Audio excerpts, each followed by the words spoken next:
Bryce Harper and Manny Machado are the indisputable big fish of this year's free agency period. Both players are searching for contracts north of 7 years and $300 million. But so far, teams are either reluctant to hand out such a deal, or they are still trying to find ways to get creative in order to swing it. There are still other very good players left on the market being overshadowed by Harper and Machado, though. Like last offseason, this year's free agency has been a bit of a slow burner. But there are still several teams with glaring needs at certain positions. Even if it takes longer than initially expected, the rest of the prominent free agents will come off the board. Here are the 5 best remaining free agents not named Bryce Harper or Manny Machado. 5. Dallas Keuchel. Dallas Keuchel is probably the best remaining starting pitcher available on the market. He's had his ups and downs to this point, but his overall body of work over the course of 7 seasons with the Houston Astros has been more than solid. He currently boasts a career 76-63 record with a 3.66 ERA. But even though he is a 2-time All-Star and former Cy Young winner, Keuchel isn't without some red flags. He had a nice 2018 season, but the peripherals show he might be regressing a bit. And since he'll be entering his age 31 season, teams will likely be wary of giving him a massive, multi-year deal. He might not be considered an ace-quality starter anymore, but he's still got plenty of upside and would fit in nicely with just about any rotation. In 2018, he started in a career-high 34 games and eclipsed 200 innings pitched. Durability like that in starting pitchers isn't easy to come by right now, so that in itself will make him look more appealing to teams. Keuchel is still a high-ceiling pitcher. He probably won't get a superstar caliber deal, but there are plenty of teams in need of reliable starting pitching that should be willing to give him a more than modest contract. The Cincinnati Reds could potentially be a good landing spot for him. They've bolstered their lineup considerably by adding Matt Kemp and Yasiel Puig. Sliding Dallas Keuchel into their young rotation would make them that much more of a headache for the rest of the highly competitive NL Central. Page 2HOUSTON/TX, October 18, Marvin Gonzalez.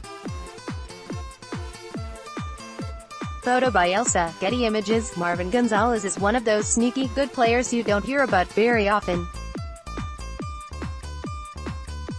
He doesn't put up flashy numbers, but he's a consistently reliable player who's been on a championship team. Gonzalez had a career year at the plate in 2017, slashing .303, .377, .530 with 23 home runs and 90 RBI. Those numbers are above and beyond anything he had done prior to that year, and 2018 was a big step back from that as well. So realistically, interested teams won't be expecting that kind of production from him again. But there's still significant pop in his bat. Last year he hit 16 home runs to go along with 68 RBI. And though he only hit .247 on the season, his average was .275 in the second half. Batting numbers aside, Gonzalez's real value is in his defensive versatility. Teams love to have at least one guy who can fill a utility role, and Gonzalez is one of the best in the league right now. In 2018, he played 538 innings in the outfield, 269 and 2/3 innings at shortstop, 183 and a third innings at second base, 176 innings at first base and 19 innings at third base. His ability to play all over the diamond should make him a strong suitor for just about any team. The Brewers immediately jumped to mind. Jeff Passan of ESPN reported that Milwaukee is searching for someone who can play either second or third base. Look no further than Gonzalez. Page 3 Mandatory credit, Theron W. Henderson, Getty Image. Unlike Marvin Gonzalez, DJ LeMahieu doesn't offer defensive flexibility. He's primarily a second baseman, and wherever he ends up signing, that's where he'll play. What he does offer, though, is a very sturdy bat. LeMahieu has been a rock-solid hitter for all 8 seasons of his MLB career, slashing .298, .350, .406 while driving in 349 runs across 955 games. The 30-year-old also won the National League batting title in 2016 when he hit .348. And though he's regressed at the plate in each of the past 2 seasons, his overall numbers were still well above league average. He may never come close to what he was able to accomplish in 2016, but if history is any indication, he'll still hit for a high average while getting on base at a good clip. Real concern is whether or not he'll be able to do that away from Coors Field. Playing with the Colorado Rockies for the vast majority of his career has afforded him the opportunity to hit in the most hitter-friendly ballpark in the league. That consideration shouldn't be too much a hindrance to interested clubs, though.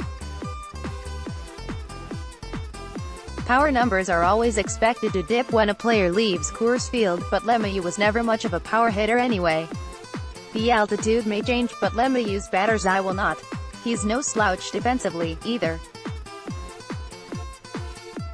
LeMahieu is a 3-time Gold Glove winner and 3-time Wilson Defensive Player of the Year. An above-average bat coupled with elite defense could wind up making him worth more than some teams are willing to spend. The Tampa Bay Rays could be an intriguing fit. They shocked the baseball world by winning 90 games in a loaded AL East. They could attempt to build off that by adding LeMahieu. Page 4 PHOENIX, as, September 25, A.J. Pollock. Photo by Norm Hall. Getty Images. A.J. Pollock has been underrated for most of his MLB career, and he's flying under the radar right now as an outfield free agent. He's one of the better position players available but has yet to find a new team. Pollock has spent the entirety of his 7-year career with the Arizona Diamondbacks, slashing .281, .338, .467 with 74 home runs and 264 RBI. Those are highly respectable numbers. But like everyone else on this list, Pollock too comes with some red flags. The most glaring of which is his injury history. He sat out for most of the 2016 season after breaking his elbow. In 2017 he was forced to miss time due to a groin strain. And in 2018 a broken thumb kept him off the field for a while. Health shouldn't be an overly critical concern, though. Broken bone injuries fall more into the freak accident category. Those kinds of setbacks don't warrant the injury-prone label. At least, they shouldn't. There are plenty of reasons to be optimistic about the 31-year-old outfielder heading into the 2019 season. Before his injury, he hit .285 in the first half of the 2018 season. In that same year, he also hit a career-high 21 home runs. Combine that with his speed on the base paths and his Gold Glove caliber defense and you've got yourself a well-rounded player. The Braves seem like the ideal situation. They've already added Josh Donaldson to a lineup that got Atlanta into the postseason last year. If Nick Markakis ends up signing elsewhere, the Braves will have an outfield vacancy. Pollock would be a near-perfect fit for them. Page 5 BOSTON, MA, May 1st, Craig Kimbrel. Photo by Matty Meyer. Getty Images. Craig Kimbrel is far and away the best relief pitcher of the 2019 free agent class, and he's still on the board. Throughout his career, he's been of the most dominant closers in the league. He's a 7-time All-Star, 4-time NL saves leader and a World Series champion. With a resume like that, the numbers are about what you'd expect. He boasts a career 1.91 ERA with a 0.995 WHIP while amassing 333 saves over 532 and 2/3 innings pitched. Perhaps his most impressive stat, though, is his career strikeout rate of 14.7 per 9 innings pitched. Kimbrel will turn 31 in May. And, as with any pitcher in their 30s, teams will want to make sure durability isn't a concern. It shouldn't be with Kimbrel, as he pitched 62 1/3 innings last season while recording 42 saves. His postseason struggles last year shouldn't deter interest in Kimbrel, either. It's entirely normal for relief pitchers to show signs of wear and tear at the end of the year. Every team deals with it. Next, Angels fans should hope the Phillies sign Bryce Harper. The question now is who will pony up the money it's going to take to get him. Athletics' Jason Stark reported back in December that Kimbrel was looking to get a multi-year, 9-figure deal. Frankly, it's hard to see that happening. No matter how good he's been, it's just too big of a risk to give that sort of mega deal to a relief pitcher on the wrong side of 30. Even if he doesn't get the $100 million he's after, he should still end up fetching a hefty sum. And of everyone on this list, Kimbrel seems like the most likely to re-sign with his previous team. The Red Sox were pretty much the best team in baseball from day one of last year, and they stayed hot all the way until the end when they won the World Series. It would come as no surprise to see them lock up the All-Star closer while their championship window is still wide open.